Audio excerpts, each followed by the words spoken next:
Hello all, it is Stephen and Andrea from Pin in the Atlas, and we have finally arrived in Idaho. Yeah, we've just arrived at Twin Falls, and our first stop is going to be the visitor centre. Now, I have done quite a lot of research on mining camps and mines, and ghost towns, which are all further north, but don't know anything about this area. So we thought we'd take a trip to the visitor centre and see what's there. But before we go in, let's take a look at this beautiful river. So looking down into the canyon, look at the water down there. This is just absolutely gorgeous. It's beautiful, isn't it? Now apparently 4 miles upstream, or downstream, don't know yet, the Shoshone Falls tumbles over 200 feet, so that might be worth checking out as well. Yeah, absolutely. It looks like a golf course down over there. So this is our first taste of Idaho. And so far, yeah, we love it. This looks amazing. Why have we waited so long to come here? Because of the weather. Oh yeah. So we're about to head inside this lovely building right here. I have already popped inside to see if it's okay for us to do some filming. They've given us the thumbs up, so let's take a look.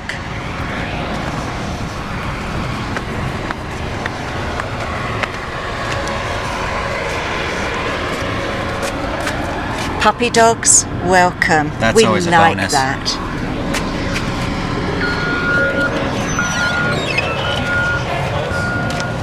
This being that road there, to the even. Take a look at this. So what's this? Stagecoach. This is from Rock Creek. Now when we did our stagecoach stops in Nevada, remember we said, could you imagine travelling for miles and miles and miles on such a bumpy ride? And this was luxury back in those days. Yeah, it was.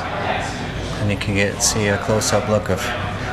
So 6 horses will be pulling that, and they've got 6 people on. Oh no, look at 4 people on top, 2 in the driver's seat, and then the inside is packed also. Yeah. And I believe I mentioned last time that the stagecoaches used to run for every 10 miles. It was a little bit more than that. Some websites say 10 miles, but between 12 to 15 miles, they would stop and change horses. Right. Okay, I think we're really going to enjoy Idaho. And although we do love exploring ghost towns and mining camps, we do also like nature and natural stuff too.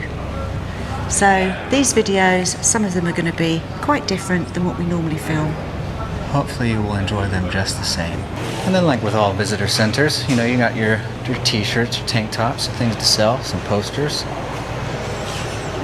Ooh, hello. Is that Marilyn? It looks like it.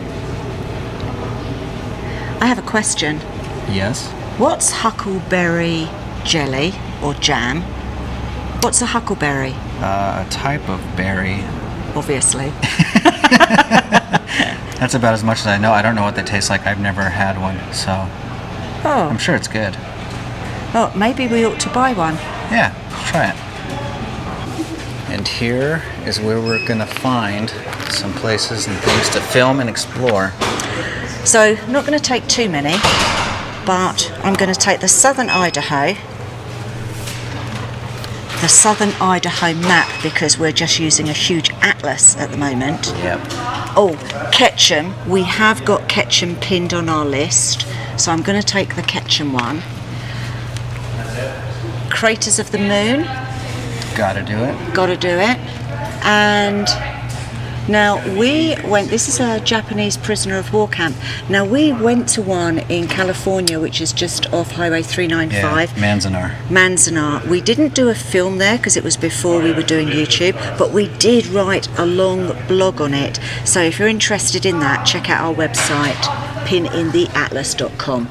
So I've got my reading material, support the local businesses, bought my jam, and now I've just noticed this.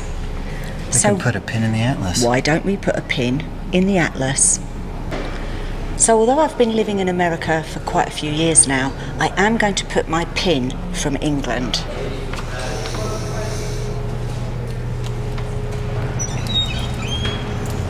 I just popped a pin in the atlas. Stephen's turn. And although I've been to England several times, my home is in America. It's just a nice little trail map, which is right out here. Okay, is that Right there, LA. Oh my gosh. Okay, all wrapped up inside. The three gentlemen behind the counter were extremely helpful and friendly. They were. And now it's time for us to find somewhere to camp. So I'm going to get online, check out freecampsites.net and see if there's anything nearby.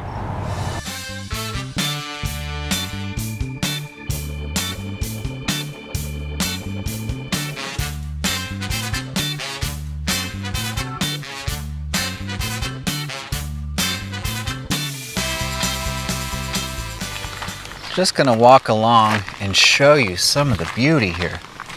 You see this stream just gently rolling by, the brush swaying in the gentle breeze, the rock faces. See, we're in a canyon, but this is also our campsite for the night. And it's free, which is even better. As you can see, there's the restrooms. There are several vehicles over on this side. We did drive down this way, scope it out, looked at a spot to camp. When we first came in here, I noticed a spot.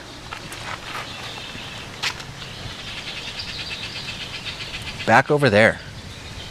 As you can see, we're completely on our own, backed into a spot with a table, a tree, we're in the shade. The only downside is we are right next to the road. As you can see, a car is coming down.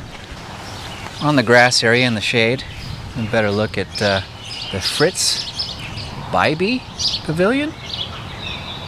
And you got some horseshoe pits Andrea's standing next to. These are horseshoe pits, aren't they? Yes. And you can just hear the birds. It's just lovely. It is, it's beautiful.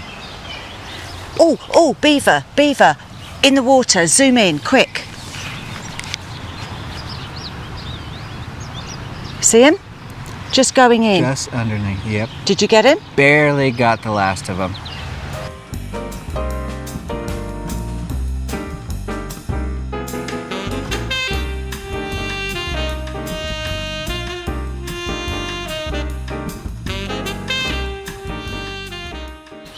What a surprise seeing that baby otter and the mother otter. That was so cool. Anyway, enough larking around. We need to set up camp. So this is the rigmarole that we have to go through every single day.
Okay, so it's time for us to eat. And before we go any further, just know it's not always this glamorous.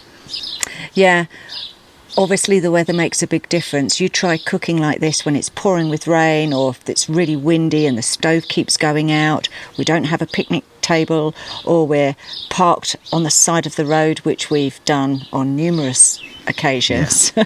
Too many times almost. Or even in a Walmart parking lot, which we did that a lot when we were in Florida. Yeah, I think we did 14 nights in a Walmart car park. We're on a first name basis with everyone that worked there. It was 7 straight nights in one go. Anyway, on that note, cheers, bon appetit, and we will see you on our next adventure. Now go put a pin in the atlas. Clink.